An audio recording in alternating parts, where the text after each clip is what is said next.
Hi, everybody. So as mentioned, my name is Nick. I train on lynda.com in a couple of pro applications, as well as I do some training directly on Adobe Creative Cloud Learn.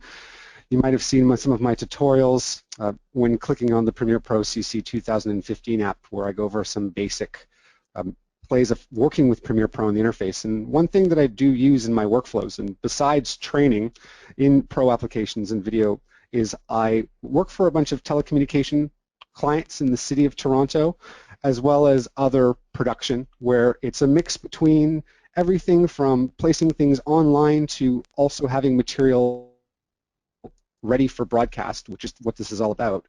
So what I wanted to share with you guys today was some of the time-saving features that I use with Boris Effects when working in Premiere Pro. So what you guys see in front of you right now is my Premiere Pro timeline, and here is a project I have done with Virgin Mobile. And in particular, this footage streams from all across Canada. Sometimes I have control over the videographers I work with, sometimes I don't. So in dealing with 15 or 20 different people and all different types of sources, many problems are bound to happen that sometimes make things, first of all, unreliable for broadcast, and other things that we just want to fix and make look better. And then in other cases, there are certain things when we're doing workflows, depending on what we're trying to deliver, we need to have time-saving workflows. So one thing that we do in some promo videos that we put together, of course, is work with dissolves or different types of transitions. And one of my favorite transitions with Boris Effects is the fast film glow. So I'm just going to do a search for here in my effects tab, as you've seen. And I'm going to grab, and I want to make sure when I do grab that I go into my BCC transitions. So there's a BCC film transitions here, which are actual effects, but I want to go into my video transitions category and find that fast film glow. And what I'll do is then apply it on my timeline as a center on edit. Now the first thing when I go inside is, first of all, the effect is applied. If we look under effect controls, I always like to look in the effect browser. I think this is the coolest thing, is your ability to basically see a bunch of presets that are available to you for a given effect. And in some cases, if it doesn't give us exactly what we're looking for, it can give us, in other cases, a better starting place than what we had. So here I am looking in my effects browser, and I'll just click here on a couple transitions for you to see. And even better, if we look down here, is your ability to sort of play the transitional effect. So from this, I would choose a starting point from one of these transitions. So I'll go here to the threshold flash. This is not exactly what I want, and I would apply it over those two clips. And I love to play with two things here, two main controls, and that's the glow intensity followed by the glow threshold. So if I'm looking to have less glow in my highlights, I simply crank up the glow threshold amount. I could then increase some of the glow intensity. And another favorite of mine is actually glow radius here. I'm going to crank that up quite a bit. In the timeline, I like to go over the middle or the highest point in the transition. I'll hit the equal key to zoom into my timeline so that we can see that, and then continue to play with the threshold, the radius, as well as the glow intensity until I find something that I like. I can also go here and go color and choose a nice bright kind of yellow highlight. Maybe that's a little bit too strong, so I'll come back in here and definitely cut back on that. Once I'm happy, now it's time to save this as a preset.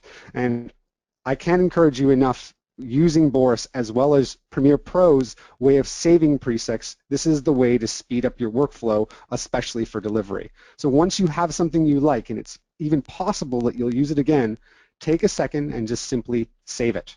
And by saving it, we'll be able to select it again at another point in time. So I might call this my new film glow. I'll save it. Okay? And that's going to be available for you the next time that I add the effect to a clip. Another thing I do is, if we take a look here in the effects tab, right here on the fast film glow that I used, is I usually right click if I'm going to use the transition quite a bit, let's go to video transitions, I'll control click and save the selected as a default transition. What that's going to allow me to do is the next time that I select an edit point over a clip, I can use my shortcut key on a Mac, which is Command D, or Control D on a PC in order to add that transition. Then simply if I go inside the transition, let's just pretend that this is another project, I could go in, use this downward arrow key until I find my new Film Go transition ready to go. Now I might have to apply some different settings. Of course I can tweak those. But if this was, let's bring down the radius in this case. But with this, another little trick is if you select a transition, and let's say you want to apply this to several clips in the timeline, simply select it, hit Command C, and I'm just going to select a bunch of edit points. So I'll click. Now on the next edit point, I'll shift click. On the next edit point, I'll shift click again, and so on and so forth, and hit Command V to paste all those transitions that I set up.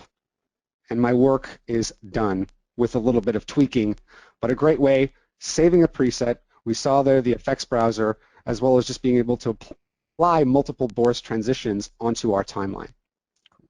So I'm going to trickle my way down. This is just a mix and match of different footage here from various Virgin Mobile projects. And typically on camera shoots, I don't know if you can see what's happening right now in my program monitor, but there is definitely a change in the iris of the videographer's camera. So how would I go about to change this? Well, I'm going to go into the Boris effects and pick the flicker filter. I'm going to go here, BCC flicker fixer, drop it onto the clip. And one thing I want to bring to your attention here in effect controls is this compare area.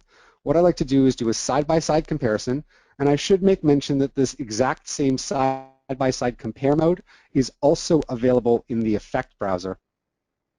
For a second to show you, but if you take a look, there's a little button close to where we could play back footage where you could also compare the before and after of your effects, which is just great.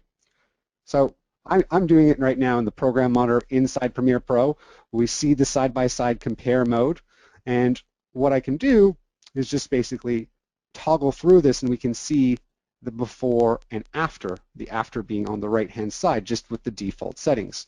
If you wanted to make a further change, you could go to your frame analysis parameters, and under time window, I like to have my values somewhere between 15 and 20. Once that's set, I will just hit my right and left arrow keys to move frame by frame in my timeline, and we can see the difference it makes on getting rid of that flicker, which is great. Now I'm able to just turn off my compare mode, turn it off, and really quickly I'll hit X on my timeline to select the clip and hit Option K to play the result. I'm also on looped playback. Great. I'm just going to clear my in and out points by pressing Option or Alt X and moving down my timeline to other typical problems. So here, a simple interview we had at TIFF a couple years back, and one thing we just really did was on the footage itself as we threw the BCC optical stabilizer. And by default, it works pretty great. We also had some problems with GoPro footage. The typical problem being that there is a little bit of skewing on the lens, and the BCC effect for that, being BCC lens correction, has a medium GoPro default that we can simply turn on and off to get rid of the effect. And if that's not what you're looking for, you can always save another preset. Now, another big part of these promos and these videos that we need to get out for broadcast is to add some sort of graphics. And these graphics need to be done quick and they need to be done fast. And sometimes in working in post-production, the demands of a video editor almost become that of a video editor and a motion graphic designer at the same time. So one thing in working with Premiere that I like to do is try to keep my workflow inside of Premiere rather than going to After Effects all the time if I can get away with it, if the job allows for it. And some of the things within the Boris package allow for this. So let me just turn on my V2 track here. I just want to show you, typically Virgin Mobile, there's not much that we can do with the logo for this particular client, but the textured background is something that we can switch over and over again.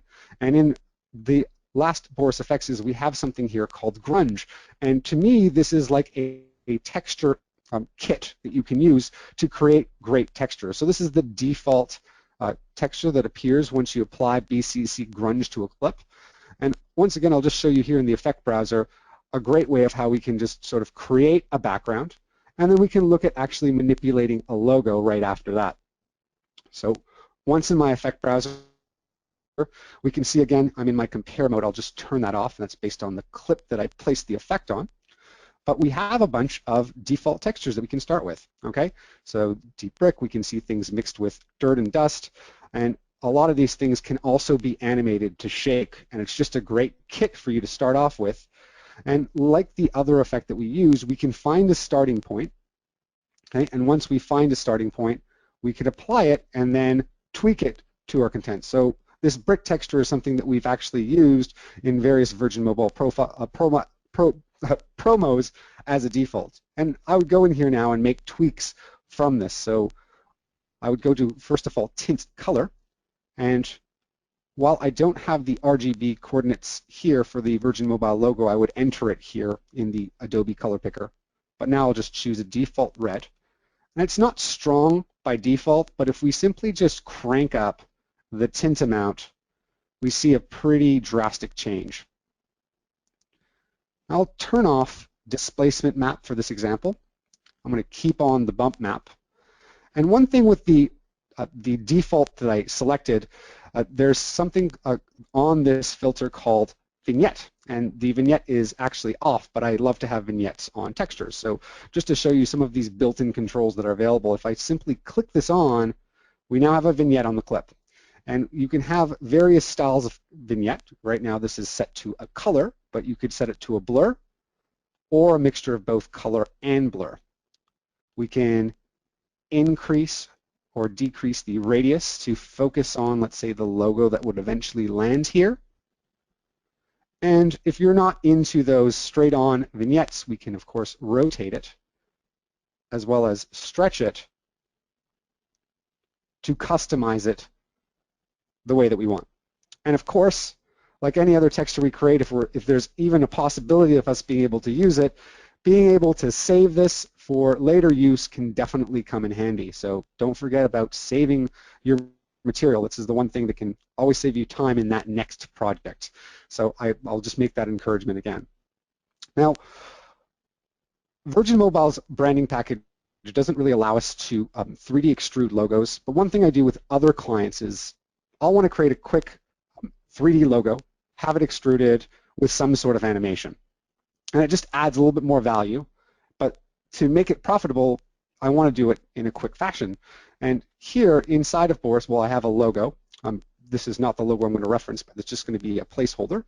And I'm going to go, and you'll see here with the logo selected that I have a BCC extruded EPS effect on it. And I'm going to activate it, and it'll ask us to find an external media file to place in here.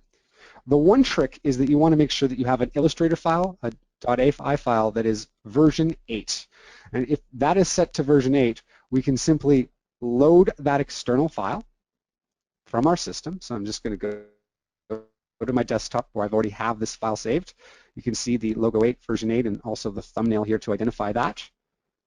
I'll hit open, and there is our logo. This isn't the Virgin Mobile logo. There's just something about me trying to change a branding standard that I don't want to do, so I'm just performing this on another person I've done work for. And right now, of course, we need to make some changes to that. So just to focus on it, I'm going to turn off my V1 and V2 tracks.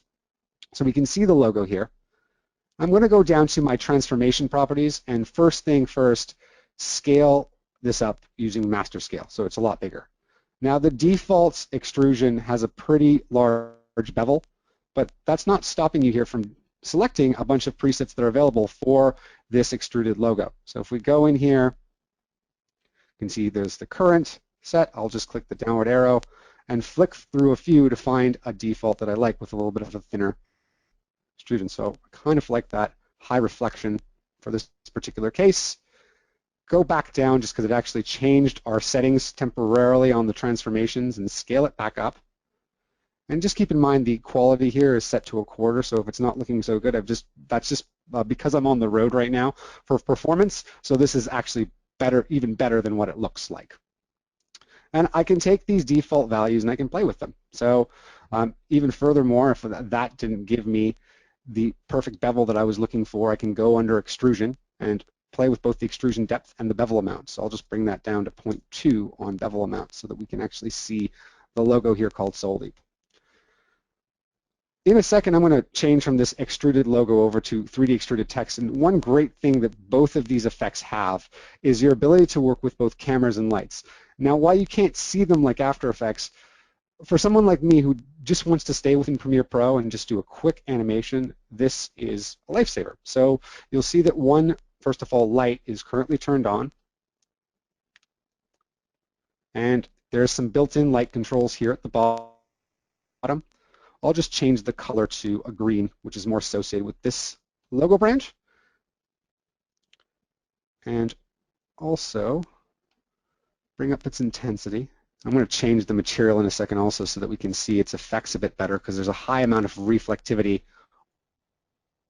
on this particular texture that I chose. So I'll just flip through that and then make that change again so that we see it. But there, current style. Here we see a much bigger change. As you can see, I just pumped up that intensity. Not looking so great here, but I'm going to bring down the intensity amount now, just to sort of see the power of a light that you can have on your logo, and how we can move our light closer to or further from the image. And we can animate these lights inside of here, as well as that we can animate a camera. So just something to keep in mind with the Boris packages, that any Illustrator version 8 file you can bring in and have extrusion right away. And then with a little animation, say we animated this on the y-axis. So if I went up to my transformation properties over here and used my position y coordinates to create a quick animation, let me just do that where I click the stopwatch. I will just control click this keyframe to make an ease in. I'm going to also just move up this logo. I can take this animation, I'll more than likely add another keyframe in the mix of this, but then save this out. And then with this saved and the animation saved inside of Premiere Pro preset, I'm able to apply that to other logos that I need to get off. And then with a little bit of tweaking on the lighting, or let's just call this a lot of tweaking on the lighting, we can get a pretty desirable effect for our clients. So just something to keep in mind, that we can actually bring in those 3D extruded logos and work with them with the BCC package right inside of Premiere Pro. Now, keeping in mind just the continued journey into 3D in Premiere before we jump into a couple other things like lens flares and so forth with the music video project, I'll just turn on this first clip I have here, and this is just some 3D text that does a fly-in from off camera with a little bit of rotation, and then all of a sudden this text explodes. And this was done using the BCC extrude text. Another great time-saving feature for me, not having to go to After Effects or having to go to Cinema 4D Lite where I'd have to round trip to 1 or 2 programs in order to create that text. I can do that right here inside of Premiere Pro, get it set up, and use it within a couple of steps. So I have a layer above here on my V3 track, and I'll really quickly add or turn on with the selected layer. I'll add, type in extrude. I'll go to my BCC9 3D extruded objects and add my BCC extruded text. And right away, we're able to make some text changes right here. This reminds me of working with Boris in Final Cut right now. And I'm just going to type in the words Virgin Mobile presents. And just to show you in this window here, we can of course select individual characters or just words, and I'll just make a quick change of this to 145. I'll select my presents text and actually just make a quick change here to make it a light Oopsies. And then scale it up a bit. Great, and then once I apply it, we'll see that text here on screen. Now, drawing some parallels to this and the 3D extruded logo, we also have a set of transformation properties where we can get up and right into get our text oriented on our screen. So a few things here, just the master scale, I'll bring it back so that we can see the overall text. And one thing I like to do when I start to work with materials to dress or decorate this text, so moving beyond just color, we can decorate this with materials, we can light it. I like to rotate my text because I want to see the extrusion that's there on the characters. Great. I'm going to go down to another category here called leather transformations, which also has a few controls. Some controls which were inside where we were entering the BCC text, but here's some leading controls. So I can bring my characters a little closer together, which is a great start. And you also have tracking and baseline controls that you can do here as well, working right inside while seeing your text in the program monitor. Great. Going up to my rotate and keeping that rotate there temporarily, I'll hop in and start to work by changing some of the various materials that are available for us for the text. So similar to working with the extruded logo, if I click, we start to get default settings. So I'm just going to click through a few of these for you to see. And you'll see that there are several available that we can, of course, if I just click on this load button, you can just see some of the styles or extrusion styles that you can use right off the bat. Great. So I'm going to go back a few steps just to start with the blue plastic. Or actually, we'll start with the tone blue. Now, next I'll go to the extrusion. And one word of thumb is that right now this is an extrusion depth of 4, but a little goes a long way. So even going up to 5 can really extrude your text a little bit more.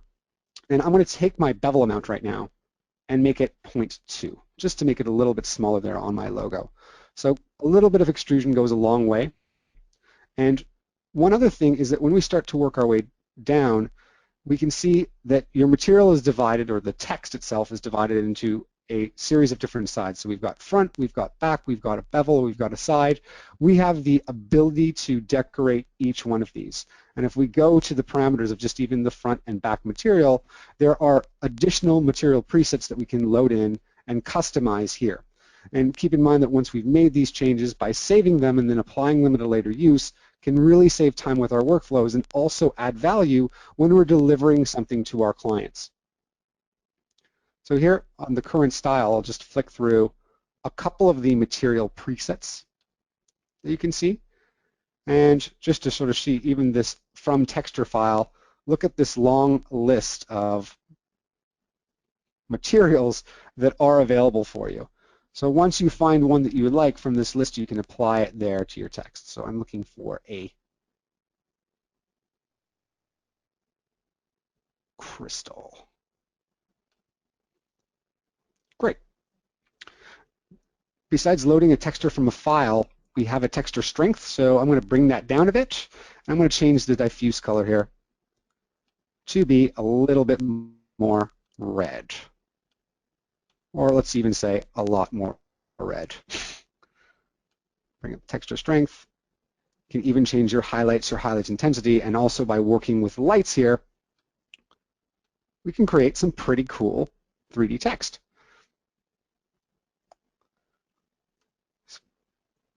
Great. Besides texture strength of adding this texture file to the front, we can also apply it as a bump file to give it a little bit more depth. So that's usually what I'll do when I select one.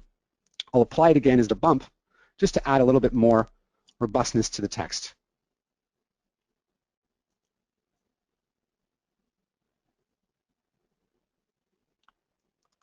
And here under the bump strength, I'll bring that down a bit.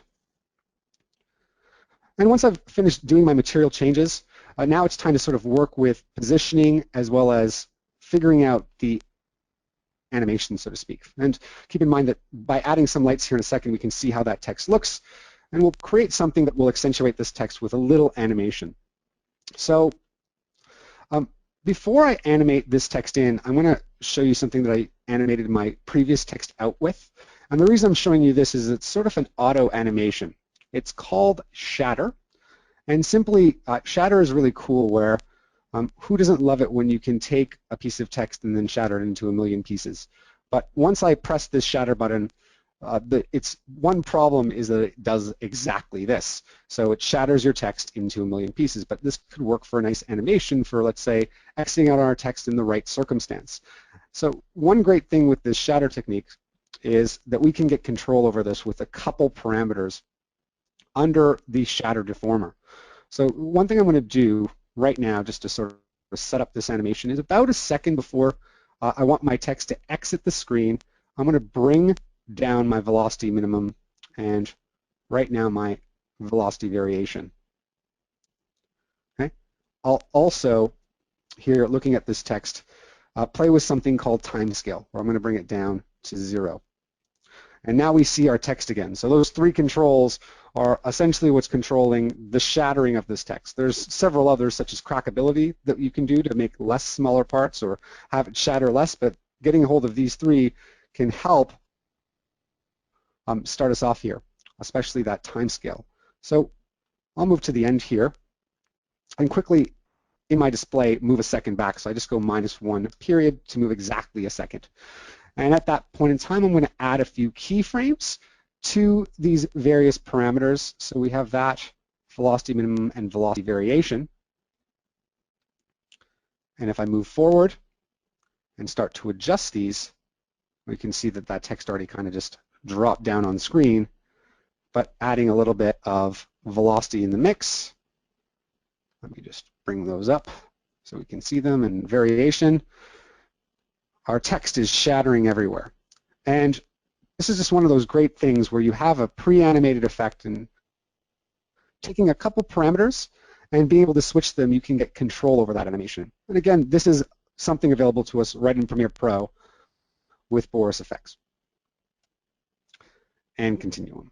So going to the beginning of the animation, I'll just do a couple things. We'll do a simple camera move, and don't get scared. There's not really too much of a control that we have to do with the camera, but if I go in here, there's a built-in camera, and right away there's just a Z position that kind of allows us to animate our text off screen and then on screen.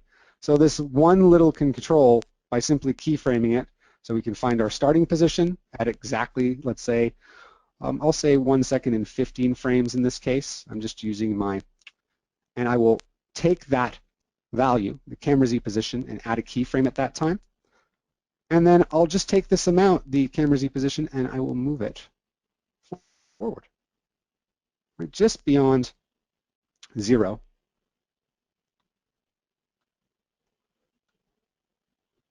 I'll just scrub through that so you can see the preview so far.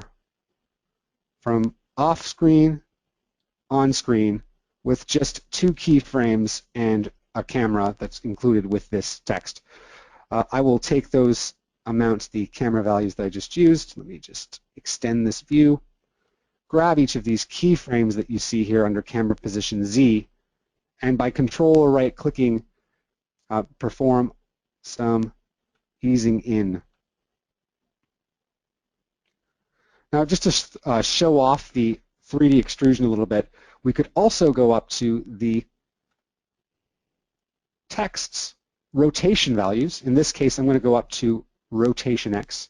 And around the same thing, about, I would say, a second in, I want to lock off rotation X. And for those of you who are new to rotation X, this is kind of like going around a skipping rope. So if I even move this amount right now, the text moves around as if it was skipping around a rope. And I'll just move to the beginning here and rotate this text by -90 degrees. So it's sort of going to be facing us, the text, and eventually comes in. And that little nice animation is added with the camera move. And within a few seconds, I was able to decorate my text and a few things. We then go down, like we did with the other animation, and play with a light. Let's say add some red to it, decorate our text, play with the intensity value, incorporate it with our background and a drop shadow, and we're done for the day. Let me just put on that background. Of course, if we integrate a drop shadow in this case, there we have, and we can give this off to our client. So playing with a few of those values again, and also saving these as presets can really help with our workflow. So there's a little wrap up with working with Virgin Mobile, looking at dissolves, and just being able to save some time where we get extreme amounts of a lot of footage in our projects. And I'm going to move now on to a music video that's soon to be released, and something that we're getting ready for broadcast as well, and show a couple effects that we have and are doing in this workflow. So one thing that we like to do is, if we take a look at my timeline, I've got a series of clips from the music video. Some of these clips actually have natural lens flares, and I want to incorporate some 3D lens flares to the clips that don't. So we'll take a look at some 3D lens flares in a second. And I wouldn't mind having, or working in some cases, I like to give a general look to my overall project. And the best way to do that in Premiere is to first of all add an adjustment layer. We can add that adjustment layer by clicking down here, creating an adjustment layer, which is then going to match our sequence settings and then applying it to the project. Then once we place certain Boris effects on the adjustment layer, it will affect all the clips underneath. So I'm going to go over here and just type in the word film glow.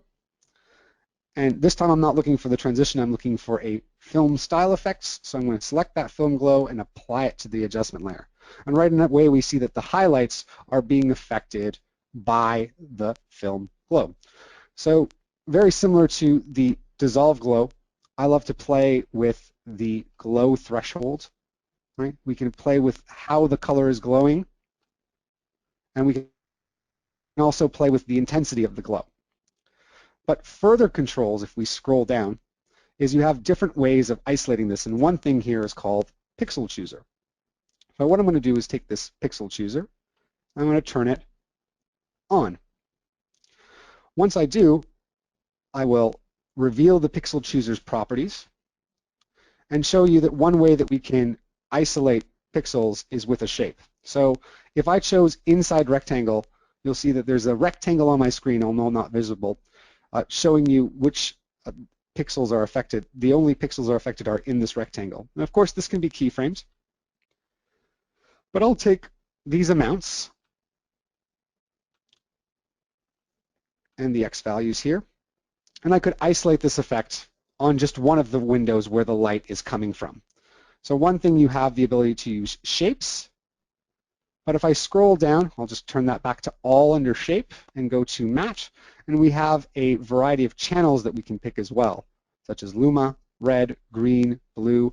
You can feed it an alpha, saturation hue to really fine-tune the film glow for your project. So this is something to keep in mind, an extra feature available not only in this effect, but several others as well. And just great for overall generally getting glows or increasing the intensity in your project. Great. Just turn that off for the time being. Now, taking a look, I want to take a look at BCC's LensFair 3D. So I find this to be a great built-in plugin, and for several reasons. Of course, we can use it in motion graphics, but it comes with a number of effects browser presets that you can get up and running with right away, as well as there's a lot to it. There's a lot of ways that you can animate your text and your lens flare right away inside the project. So I just want to give you guys a sense of working with this 3D lens flare. So I'm just going to type in 3D lens to get the BC lens flare 3D from the search, and I'm going to apply it actually over this clip here in the timeline to start. So I'm just applying the BC lens flare. A lens flare gets added to the clip that we see. And what I'm going to do is I want to select the effect first. We see these on-screen controls where we're able to move the lens flare around in the scene. Okay. Also, I'm going to click this button called HUD, or heads-up display, here in a second. And when you press this button, it allows you to have further on-screen controls for that used-in plugin to manipulate the lens flare on the screen. So I'm going to go now to my favorite part of working with this lens flare, which is the effects browser. And once I get into the effects browser, just notice the amount of presets that load up and are available for you. So if I just click here, I'm just going to click here a few on the list, and these can all be starting places. A lens flare consists of several elements that you can modify and tweak and make any production you want into a Hollywood Star Trek film. Sorry for the reference, but you can have these lens flares here inside your project and manipulate and play with them. And these starting points are great. They just get you up and running. You can tweak them, and we can do other things to them to automatically automate them in Premiere Pro. So with these large lists in the effects browser, what I'm going to do is I'm going to click one, and then we'll take a look at some of the parameters, breaking them down, or see the elements that are included within this preset. So I'm going to apply that to the clip. So there we see the lens flare. And the elements that it makes up are anywhere from, here we can see flare, rays, discs, stripes, etc. So if you don't want an element included, such as the stripe that's pointing here, we can simply turn it off, like we can the chroma hoop. And we could turn off the discs, and let's just say I'll turn off the flare as well, so that all we see here is just the rays on the screen. So this would be more like if I moved my lens flare off screen, we could just see the rays controls. Okay? One big thing that I love in the controls, or a lot of the lens flares, are if we look under rays on,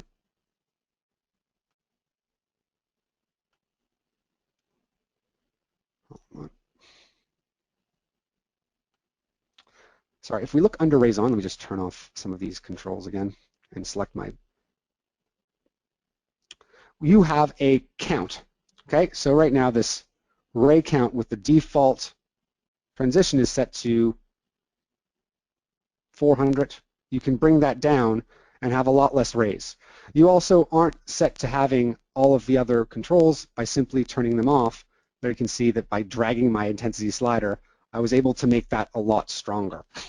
But all these controls, or each of the elements that make up this lens flare, we can manipulate.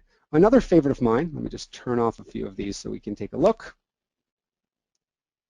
is discs on. It creates these series of little discs that you see shooting out from the rays. Now, just in order to see this a bit better, I'll temporarily disable the rays on. You can see here the discs, and I'll increase the intensity. We can increase the scale of each of these.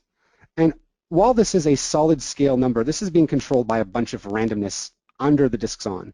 So one of that is it's set to a color variance value, so you have different colors for each of the discs, and I can bring that down, which would be more suitable to my project here, where let's just say I have less variance in my color. There are other things in terms of intensity seeds, as well as scale seeds that you can use to randomly change the differences that are taking place between each of the discs there. And this is contained in a bunch of the lens flare parameters that you can tweak. So just going back, I'm just going to turn off the discs here. Actually go back to another lens flare preset at the top on the effects browser. All right. I'll start back actually from the quick take here. So there are other ways that we can also, besides playing with each of the elements that make up the lens flare, to automatically animate the lens flare. So I want to bring your attention first of all to something called light flicker, which has a few amounts, speed and amount, which can create an automatic flicker of your light. So I'm going to go up here to the top of the BCC lens flare 3D and drag this to the top left corner.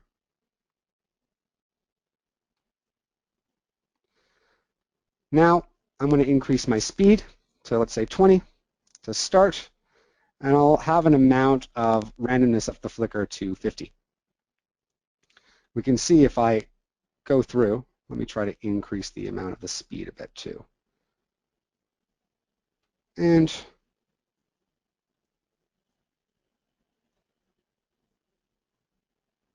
play it so that we can see the flicker going up there in the top left corner. So a little bit fast, but hopefully this brings the point home that this has automatic controls without the need to keyframe when working with your lens flare. So that's one thing I love about this is the flicker, being able to play with the speed amount and as the speed and amount of the flicker. I'll just turn those off temporarily. And what I'm going to also show is that there's something called a flare trigger, which I find handy as well. And one of the flare triggers is that when a flare hits the corner of your screen, it will then intensify. So you could animate this flare, but as it approaches a screen or if there's movement in your shot, you could keyframe this, and the flare will blow up as it approaches an edge in terms of its intensity. So here under the flare trigger, I'll reveal its properties, and I'll just trigger this on edge. There's also a trigger on center available for the center of your screen. But once I start dragging this flare close to the edge, let me actually increase the trigger intensity. There we see it active. So let me just drag this again so you see it. Here's the original intensity of the flare. The minute it hits the corner, it automatically animates. So this, along with some keyframes, can go a long way to accentuate the shots of this lens flare feel that we're going for. So just another thing that's included there is that flare trigger. So being able to use that or even the automatic shimmer to create some more believable, realistic flares. So I want to draw your attention to one more shot where in some cases of these, I want to isolate the flare to the highlights or the bright spots in the shots, the luminance. So I'm going to just select this clip here where we have two windows and add another BC's lens flare to that. So I'm going to select the lens flare and apply it to the clip. Okay. So here's the lens flare. Go inside and we can, in a second, go into the effect browser and make some changes. But drawing one more attention here to sort of create a really cool looking effect and to minimize the lens flares to the brightest spots of the window is to go in this controller and go under light source. Right now it's using the built-in light source or the built-in lens flare that you see, but we can set this up to be luminance. Once we do, we just need to identify what we're using for luminance, and what we're going to use is this shot, and this shot is on video 1. Once we do, my screen goes a little bit crazy, and that's all because of the threshold amount. So yanking this threshold amount up, you see firstly on all of these spots where there are high highlights in the shot, we see lens flares. And even better, as my singer or talent goes over that spot, he blocks that because he's darker.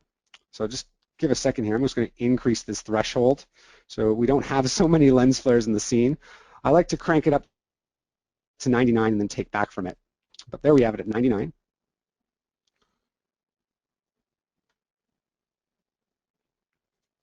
I'm going to settle with something around 80.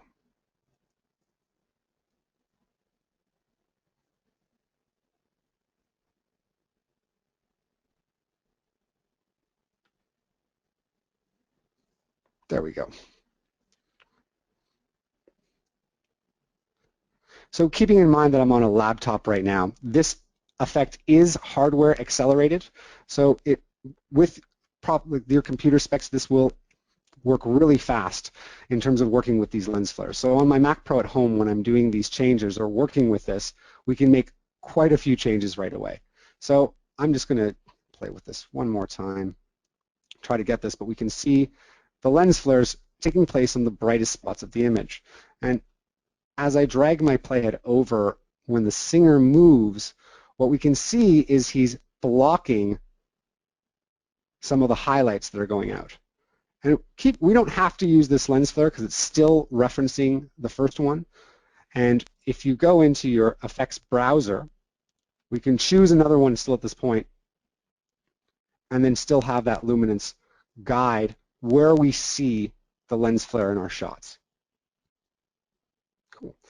So that's one thing that we did in this music video is that we incorporated that in a few different shots where we had natural realistic lens flares and we saw them and we tweaked them to suit our overall project. So keep in mind here, drag another or select another lens flare.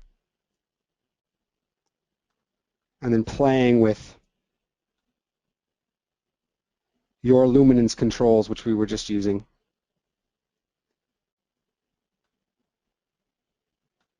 And a low threshold, we can go a long way with the look of the shot, so you can see how it's appearing right there in the window and how we can have it interact with our singer. Really, really cool.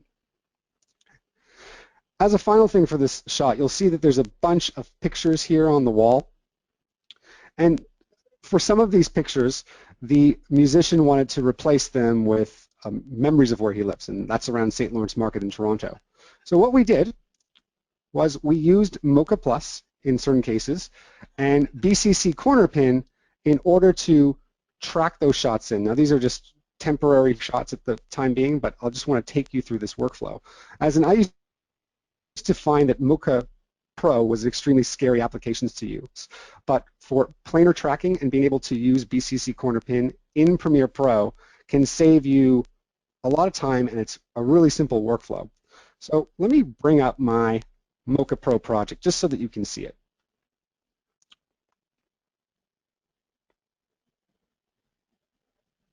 All right, start up, and I will open my most recent project file. So just to give you a sense, one of the problems with this shot is for this item that we wanted to replace, I used a X-spline in order to identify that area that I wanted to track, and I tracked it along using Mocha Pro, and you can see here the tracking controls here at the bottom of the screen. If I move my playhead throughout, the shape that we used to track changed. Let me just sort of try to, but the actual tracking points, let me select my layer one. So we got two different things. We've got the shape as well as we've got the tracking data. And what I did was, you can see here, if I turn off the shape, we can see that the actual tracking data is stuck or cornered to this picture. And for me to export this data after I tracked this took about 2 minutes in time.